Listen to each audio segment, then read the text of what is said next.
ઉન્નતિ સ્કૂલ વતી સૌ વિદ્યાર્થી મિત્રોને જય શ્રી કૃષ્ણ। ધોરણ 11 વિષય એકાઉન્ટ, એમાં પાઠ પહેલો, એમાં ચેપ્ટર નંબર 1 હિસાબી પદ્ધતિ અને તેના પારિભાષિક શબ્દો, એમાં આજે લેક્ચર નંબર 11માં સૌ વિદ્યાર્થી મિત્રોનું ઓનલાઈન એજ્યુકેશન સિસ્ટમમાં હાર્દિક સ્વાગત છે। આપણે પારિભાષિક શબ્દો લેક્ચર નંબર 11માં ક્યાં સુધી કર્યા હતા? તો કે લેક્ચર નંબર 11માં આપણે પારિભાષિક શબ્દ છેલ્લો આપણો 24મો શબ્દ આપણે કર્યો હતો। પારિભાષિક શબ્દ 24મો હતો ઉપજ, યાદ હોય તો ત્યાં સુધી આપણે કર્યું હતું। આજે પારિભાષિક શબ્દમાં પેજ નંબર 16 ઉપર છે। પારિભાષિક શબ્દ નંબર છે 25 અને શબ્દનું નામ આવે છે નફો। નફાને ઇંગ્લિશમાં પ્રોફિટ કહેવાય। તો નફો એટલે શું? આપણો પારિભાષિક શબ્દ પેજ નંબર 16 ઉપર છે, 25મો નંબર છે નફો। નફો એને ઇંગ્લિશમાં પ્રોફિટ કહેવાય। તો કે મેં બોર્ડ ઉપર એની વ્યાખ્યા લખી છે, તો કે વર્ષ દરમિયાનની નિયમિત આવકો। નિયમિત આવકો એટલે કેવી આવકો? આપણે છેલ્લા લેક્ચરમાં જોયું તો કે મહેસૂલી આવકો। મહેસૂલી આવકો છે ને, એનો અર્થ કેમ થાય? નિયમિત આવકો છે। મહેસૂલી આવકોમાંથી નિયમિત જાવકો। નિયમિત જાવકો એટલે મહેસૂલી ખર્ચા। મહેસૂલી આવકોમાંથી મહેસૂલી ખર્ચા બાદ કરતાં વધેલ રકમને નફો કહેવામાં આવે છે। બરાબર સમજો, નફો એટલે શું? વર્ષ દરમિયાન, આખા વર્ષ દરમિયાન આપણે મહેસૂલી આવકો થઈ હોય ને, આપણને ધંધામાં મહેસૂલી આવકો થઈ હોય, એ મહેસૂલી આવકોમાંથી મહેસૂલી જાવકો એટલે મહેસૂલી ખર્ચા, જાવકો એટલે ખર્ચા, મહેસૂલી આવકોમાંથી તમે મહેસૂલી ખર્ચા બાદ કરો ને, એ બાદ કરતાં વધેલ રકમને શું કહેવાય? તો કે નફો કહેવાય, પ્રોફિટ કહેવાય। ટૂંકમાં નિયમિત સ્વરૂપની આવકો હોય ને, નિયમિત સ્વરૂપની આવકો, એમાંથી તમે નિયમિત જાવકો બાદ કરી નાખો એટલે તમને જે તફાવત મળે ને, એ નફો કહેવાય। દાખલા તરીકે મેં અહીં લખ્યું છે કે મહેસૂલી આવકો, માનો કે આખા ધંધાની 25,000 છે, આખા વર્ષની 25,000 મહેસૂલી આવક છે, એમાંથી મહેસૂલી ખર્ચા કેટલા આખા વર્ષના? તો કે 20,000। આખા વર્ષની આવક કેટલી? 25,000। આખા વર્ષના ખર્ચ કેટલા? તો કે 25ની સામે ખર્ચ કેટલા? 20,000। તો 25માંથી 20 બાદ કરો, તફાવત કેટલો આવે? 5,000। એ 5,000 શું કહેવાય? પ્રોફિટ કહેવાય, નફો કહેવાય। ટૂંકમાં મહેસૂલી આવકમાંથી મહેસૂલી ખર્ચા બાદ કરો ને, એટલે જે તફાવત આવે ને, એને નફો કહેવાય। જુઓ, પહેલેથી પેજ નંબર 16 ઉપર દરેક વિદ્યાર્થી પાસે પેન્સિલ હાજરમાં જોવી જોઈએ। વર્ષ દરમિયાનની નિયમિત આવકો, કાઉન્સમાં લખ્યું જેને મહેસૂલી આવકો અથવા ઉપજ તરીકે ઓળખવામાં આવે છે, તેમાંથી નિયમિત જાવકો, નિયમિત જાવકો એટલે મહેસૂલી ખર્ચા તરીકે ઓળખવામાં આવે છે, બાદ કરતાં વધેલ રકમને નફો કહેવામાં આવે છે। ધંધાની રોજબરોજની આવકોનો જાવક પરનો વધારો એ નફો કહેવાય। શું કહે છે? ધંધાની રોજબરોજની આવકોનો જાવકો પરનો વધારો એટલે આવક કેટલી? દાખલા તરીકે 25,000, જાવક કેટલી? તો કે 20,000। આવકોનો જાવકો પરનો વધારો કેટલો મળ્યો? તો કે 5,000। આવકોનો જાવક પરનો વધારો કેટલો મળ્યો? વધારો એટલે તફાવત, એ 5,000 જે વધારો મળ્યો ને, એને નફો કહેવાય। આ મહેસૂલી નફો છે। ટૂંકમાં મહેસૂલી આવકમાંથી મહેસૂલી ખર્ચા બાદ કરો ને, એટલે જે આંકડો આવે ને તફાવત, એને મહેસૂલી નફો કહેવાય।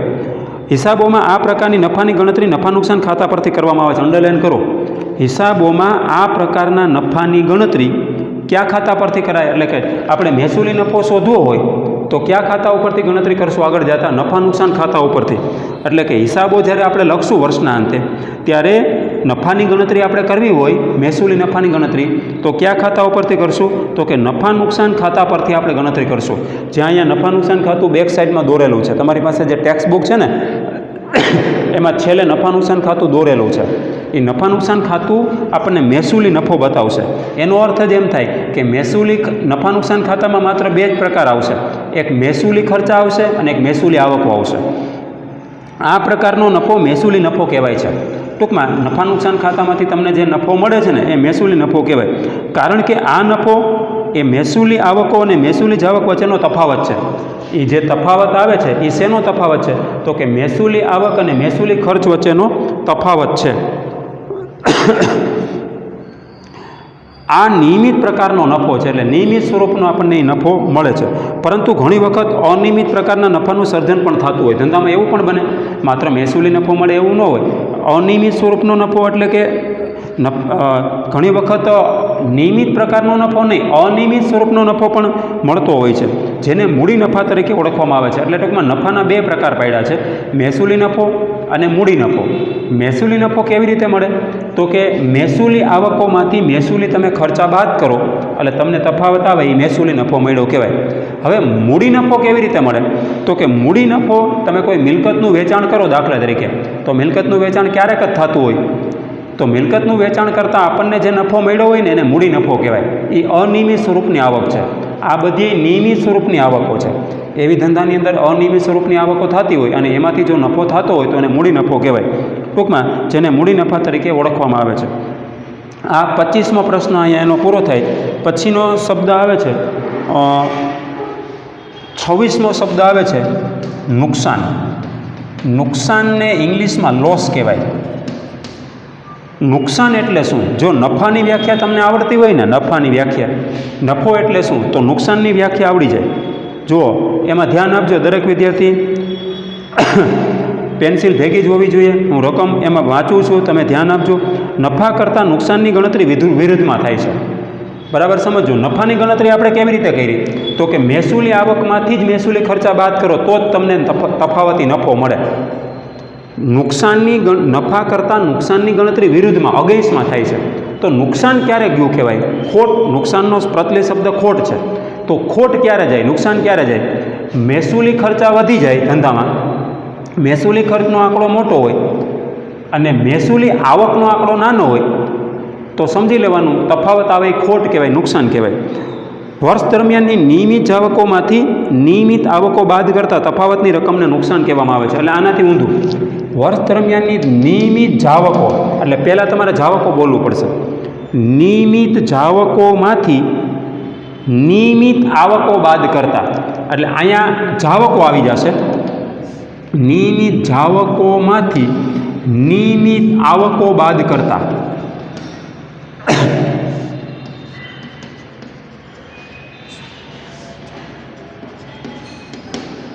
જો વર્ષ દરમિયાનની નિયમિત જાવકો એટલે મહેસૂલી જાવકોમાંથી નિયમિત આવકો એટલે મહેસૂલી આવક બાદ કરતાં વધેલ રકમને નુકસાન કે ખોટ કહેવાય છે. નુકસાને કહેવાય અને ખોટે કહેવાય.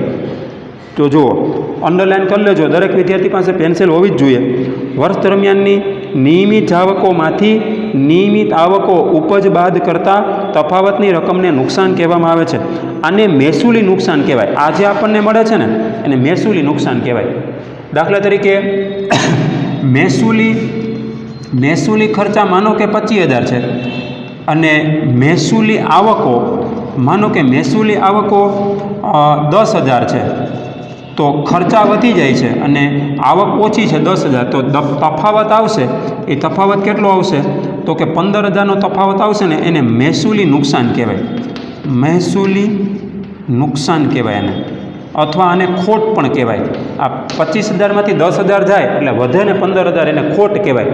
પણ ખોટ ક્યારે આવે? નફાની વિરુદ્ધમાં ગણતરી થાય. નફો ક્યારે આવે? ખોટ ક્યારે આવે? જો આવકનો આંકડો વધારે હોય અને જાવકનો આંકડો નાનો હોય તો સમજી લેવાનું એ નફો થાય.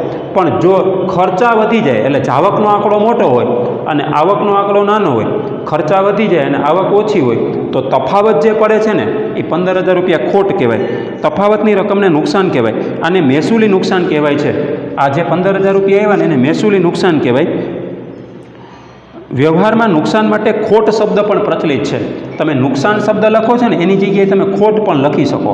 આપણે ઘણીવાર બોલતા હોય કે ધંધામાં ખોટ ગઈ, ધંધામાં નુકસાન ગયું, તો ખોટ કયો કે નુકસાન બે એક જ થાય. નુકસાનના અન્ય પ્રકારમાં કોઈપણ પ્રકારની પ્રવૃત્તિ કર્યા વગર પણ નુકસાન ઉદ્ભવે છે. ઘણીવાર ધંધામાં એવું બને આપણે કોઈપણ પ્રકારની પ્રવૃત્તિ કર્યા વગર પણ આપણને નુકસાન ઉદ્ભવતું હોય. એવી કઈ પ્રવૃત્તિ છે કે આપણે ધંધામાં કંઈક કરીએ નહીં છતાં પણ નુકસાન જાય? કોઈપણ પ્રકારની પ્રવૃત્તિ કર્યા વગર પણ નુકસાન ઉદ્ભવે છે, તેની પણ હિસાબી ચોપડામાં નોંધ કરવામાં આવે છે.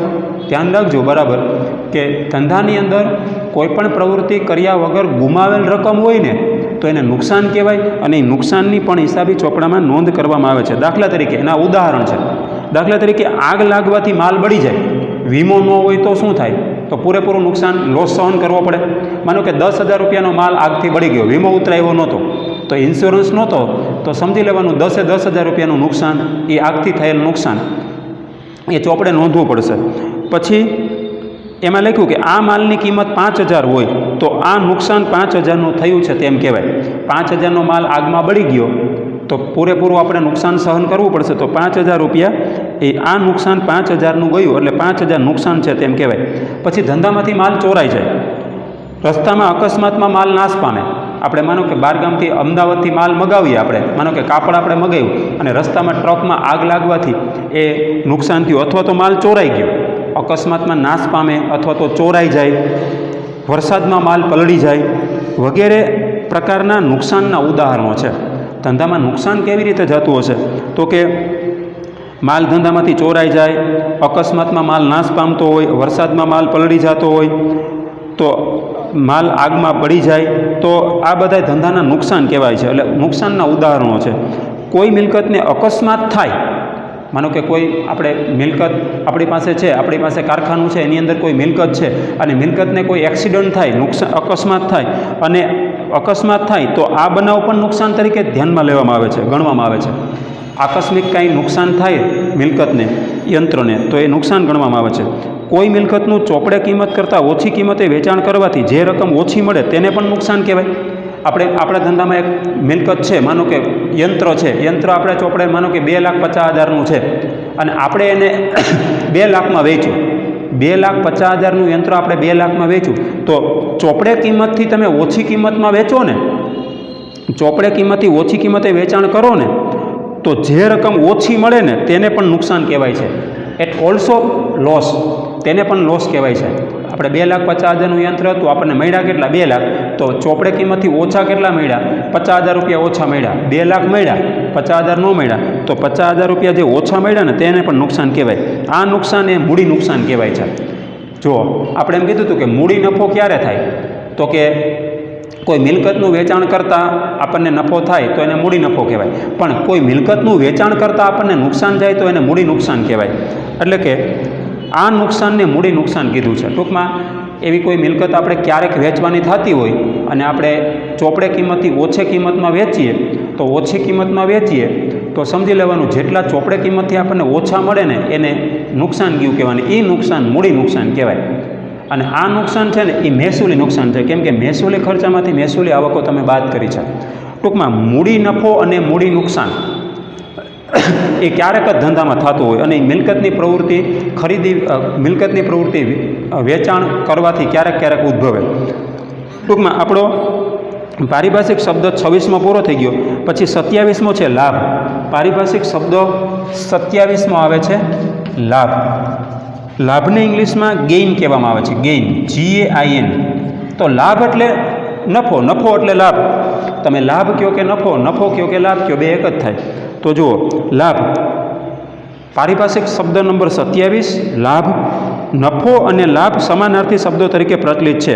એટલે એમ કીધું કે નફો બરાબર લાભ, લાભ બરાબર નફો, બે એક જ થશે. તમે નફો કહો કે લાભ કહો, લાભ કહો કે નફો, ટૂંકમાં નફાની વ્યાખ્યા તમે જે ભણ્યા એ જ લાભ કહેવાય અને લાભ એ જ નફો કહેવાય. એટલે ટૂંકમાં નફો અને લાભ સમાનાર્થી શબ્દો પ્રચલિત છે. ત્યાર પછી 28મો શબ્દ આવે છે ખરીદી. પારિભાષિક શબ્દ આવે છે 28મો નંબર, ખરીદી.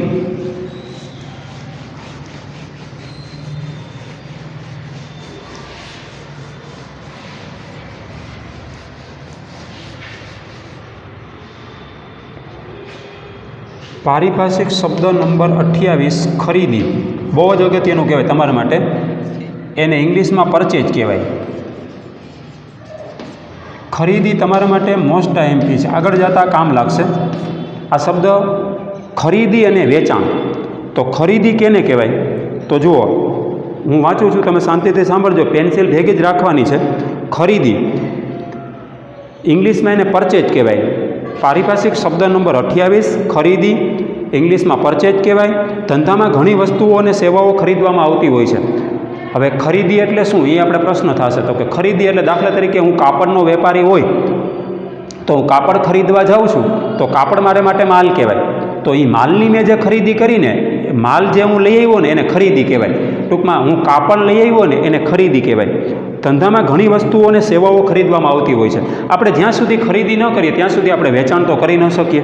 ટૂંકમાં આપણે વેચાણ કરવું હોય, માલનું વેચાણ કરવું હોય, મને માનો કે કાપડનો હું વેપારી છું, મારે કાપડ વેચવું છે, તો કાપડ એમનેમ તો વેચી ન શકાય, પહેલાં કાપડની મારે શું કરવા જવું પડે? ખરીદી કરવા જવી પડે. ટૂંકમાં ઘણી વસ્તુઓ અને સેવાઓ ખરીદવામાં આવતી હોય છે ધંધામાં. આ તમામ ખરીદીઓ ધંધાની ખરીદી તરીકે ઓળખવામાં આવતી નથી. ધ્યાન રાખજો બરાબર. બધી આપણે ખરીદી ન કહી શકીએ. આ ધંધાના ખર્ચાઓ તરીકે ઓળખાય છે. આ ધંધાના ખર્ચાઓ એટલે આપણે ખરીદી કરીએ એટલે આપણે જાવક થશે, એને ધંધાના ખર્ચાઓ તરીકે ઓળખી શકાય. વેપારી જે ચીજવસ્તુનો વેપાર કરતો હોય અને તે માલ ખરીદે તેને હિસાબી પદ્ધતિમાં ખરીદી કહેવાય. અંડરલાઈન કરી લેજો, કાઉન્સ કરી લેજો. ખરીદી એટલે શું? વેપારી જે વસ્તુનો વેપાર કરતો હોય અને તે માલ ખરીદે તેને હિસાબી પદ્ધતિમાં ખરીદી કહેવાય. સમજો બરાબર.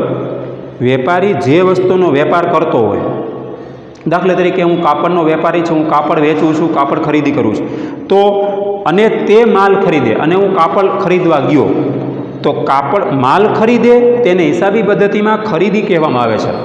દાખલા તરીકે અનાજના વેપારી દ્વારા સ્ટેશનરી ખરીદવામાં આવે ને, સાંભળજો બરાબર. અનાજનો વેપારી છે, એને સ્ટેશનરી ખરીદી, તો અનાજના વેપારી માટે એ માલ ન કહેવાય. અનાજના વેપારી માટે ઘઉં, બાજરો, ચોખા, XYZ અનાજની અંદર કે અનાજ કરિયાણાની દુકાનની અંદર જે આવતું હોય એ એના માટે માલ કહેવાય. પણ જો એ સ્ટેશનરી ખરીદવા જાય ને તો સ્ટેશનરી એને માટે ખર્ચ છે. સ્ટેશનરી ખરીદવામાં આવે તો સ્ટેશનરી ખર્ચ છે, પણ તે અનાજ ખરીદે તો અનાજ તેના માટે ખરીદી કહેવાય. બરાબર સમજો. અનાજનો વેપારી અનાજ ખરીદવા જાય તો એ ખરીદી કહેવાય, પણ અનાજનો વેપારી સ્ટેશનરી ખરીદવા જાય તો એ સ્ટેશનરી ખર્ચ કહેવાય. તો અનાજ તેને માટે ખરીદી કહેવાય અથવા ખરીદી અથવા ખરીદ ગણવામાં આવે છે. આ ખરીદી રોકડ અથવા ઉધાર સ્વરૂપે પણ હોઈ શકે. ખરીદી આપણે કરવા જઈએ એ આપણે કદાચ રોકડા પૈસા આપી દઈએ. માનો કે મેં કાપડ 1 લાખ રૂપિયાનું ખરીદ્યું, તો 1 લાખ રૂપિયા મેં રોકડા આપી દીધા. કાપડનો વેપારી છું એટલે કાપડ મારા માટે માલ કહેવાય. એ માલ મેં ખરીદ્યો એટલે મારા માટે ખરીદી કહેવાય.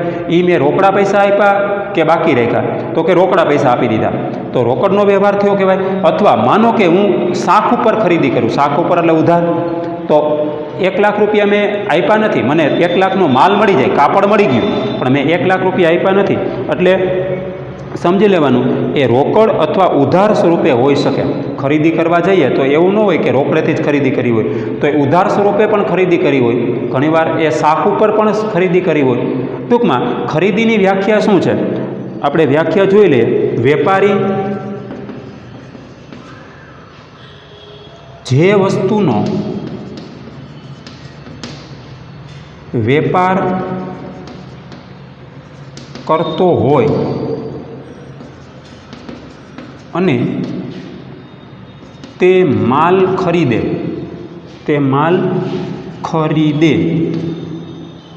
તેને હિસાબી પદ્ધતિમાં ખરીદી કહેવાય છે. ખરીદી કહેવાય છે. વેપારી જે વસ્તુનો વેપાર કરતો હોય એ વસ્તુ ખરીદવા જાય તો એને ખરીદી કહેવાય અથવા ખરીદો કહેવાય. ટૂંકમાં ખરીદીની વ્યાખ્યા, વેપારી જે ચીજવસ્તુનો વેપાર કરતો હોય અને તે માલ ખરીદે તેને હિસાબી પદ્ધતિમાં ખરીદી કહેવાય. અને ખરીદી રોકડ સ્વરૂપે થઈ શકતી હોય, રોકડા પૈસા આપીને થઈ શકતી હોય, અને ખરીદી ઉધાર એટલે કે આપણે બાકી પૈસા પણ રાખતા હોય, આપણે ભવિષ્યમાં દેવાના હોય, તો એને ઉધાર ખરીદી પણ હોઈ શકે, કાં રોકડ ખરીદી હોઈ શકે, કાં ઉધાર ખરીદી હોઈ શકે. હવે તમને 28મો ખરીદી શબ્દ આવડશે ને તો 29મો નંબર વેચાણ આવડી જશે. વેચાણને ઇંગ્લિશમાં સેલ્સ કહેવામાં આવે છે. સેલ્સ એટલે વેચાણ. તો ખરીદી શબ્દ આવડે ને એટલે વેચાણ શબ્દ આવડે. જુઓ, વેચાણ એટલે શું? તો વેપારીને ધંધામાંથી વિવિધ પ્રકારની આવકો મળતી હોય છે. વેપારીને શું હોય? ધંધામાંથી વિવિધ પ્રકારની આવકો મળે છે. આ તમામ આવકો વેચાણ તરીકે ધ્યાનમાં લેવામાં આવતી નથી. દાખલા તરીકે હું કાપડનો વેપારી હોય અને હું માનો કે મેં એક દુકાનમાંથી મેં બાજુની દુકાન એ ભાડે આપી છે મારી, તો મને ભાડાની આવક થાય એ વેચાણ ન કહેવાય. પણ હું કાપડ વેચું, હું કાપડનો વેપારી છું, કાપડ વેચું તો મને આવક થાય છે, તો એ વેચાણ વેચાણની આવક કહેવાય. પણ ભાડાની આવક થાય, વ્યાજની આવક થાય, એ વેચાણની આવક ન કહેવાય. વેપારી જે વસ્તુનો વેપાર કરતો હોય અને તે માલનું વેચાણ કરે તેને હિસાબી પદ્ધતિમાં વેચાણ કહેવામાં આવે છે. વેપારી એની વ્યાખ્યા છે, વેપારી જે વસ્તુનો વેપાર કરતો હોય અને તે માલનું વેચાણ કરે, તેને હિસાબી પદ્ધતિમાં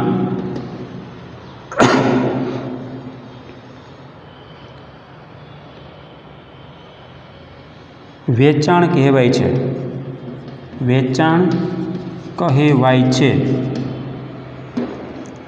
વેપારી જે વસ્તુનો વેપાર કરતો હોય અને તે માલનું વેચાણ કરે તેને હિસાબી પદ્ધતિમાં વેચાણ કહેવામાં આવે છે. ટૂંકમાં ખરીદીની વ્યાખ્યા આવડી જાય તો તરત જ વેચાણની વ્યાખ્યા આવડી જશે. વેપારી જે વસ્તુનો વેપાર કરતો હોય, મેં એમ કીધું કે હું કાપડનો વેપારી છું અને હું કાપડ વેચું છું, એટલે કાપડ મારે માટે માલ છે, એ માલનું વેચાણ કરું તો તેને હિસાબી પદ્ધતિમાં વેચાણ કહેવામાં આવે છે. અનાજના વેપારી દ્વારા અનાજ વેચીને જે આવક ઊભી કરવામાં આવે તેને વેચાણ કહેવામાં આવે છે. અનાજનો વેપારી હોય, ઘઉં, બાજરો, ચોખા જે કાંઈ હોય એ અનાજ વેચે તો એના માટે એ વેચાણ કહેવાય. ટૂંકમાં જે વસ્તુનો વેપાર કરતો હોય વેપારી અને એ વસ્તુ એ વેચી નાખે, એ વેચે તો એને વેચાણ થયું કહેવાય. ટૂંકમાં વેચાણને ઇંગ્લિશમાં સેલ્સ કહેવાય. ખરીદીની વ્યાખ્યા આવડશે એટલે વેચાણની વ્યાખ્યા આવડશે. વેપારી જે વસ્તુનો વેપાર કરતો હોય, બરાબર, અને તે માલનું વેચાણ કરે, રાઈટ, તો તેને હિસાબી પદ્ધતિમાં વેચાણ કહેવાય. સ્ટેશનરીનો વેપારી છે દાખલા તરીકે, તો સ્ટેશનરીનો વેપારી સ્ટેશનરી વેચે તો સ્ટેશનરી એને માટે વેચવું ને એ વેચાણ કહેવાય. સ્ટેશનરી નામનો માલ ખરીદવા જાય તો એને માટે માલની ખરીદી કહેવાય. ટૂંકમાં ખરીદીની વ્યાખ્યા ઉપરથી વેચાણની વ્યાખ્યા આવડી જાય. હવે 28 અને 29 શબ્દો છે ને ત્યાં સુધી આપણે રાખીએ. માલનો સ્ટોક છે ને 30મો, એના પછી લેક્ચર નંબર આપણે 12માં જોઈ લઈશું. હવે તમારે આજના આપણે શબ્દો કેટલા કર્યા તો કે 25મો એક નફો, 26મો નુકસાન, 27મો લાભ, 28મો ખરીદી અને 29મો વેચાણ શબ્દ અહીં સુધી આપણે રાખીએ છીએ. એટલે ટૂંકમાં આપણે 30મો શબ્દ જે આવશે ને માલનો સ્ટોક, ત્યાંથી આપણે હવે પછી લેક્ચર નંબર 12માં આપણે જોઈ લઈશું. અને આની હું તમને ફોટો પાડીને PDF મોકલી આપીશ, એ તમારે તમારી ફેરબુકમાં ઉતાર લેવાનું. પહેલાં તમારે લેક્ચર નંબર 11 બરાબર લિસન સાંભળી લેવાનું અને પછી તમારે PDF જે મોકલી હોય ને ફોટો પાડી એ તમારે તમારી ફેરબુકમાં ઉતાર લેવાનું છે. તો આજે આપણે અહીંયા લેક્ચર નંબર 11 અહીંયા પૂર્ણ કરીએ છીએ.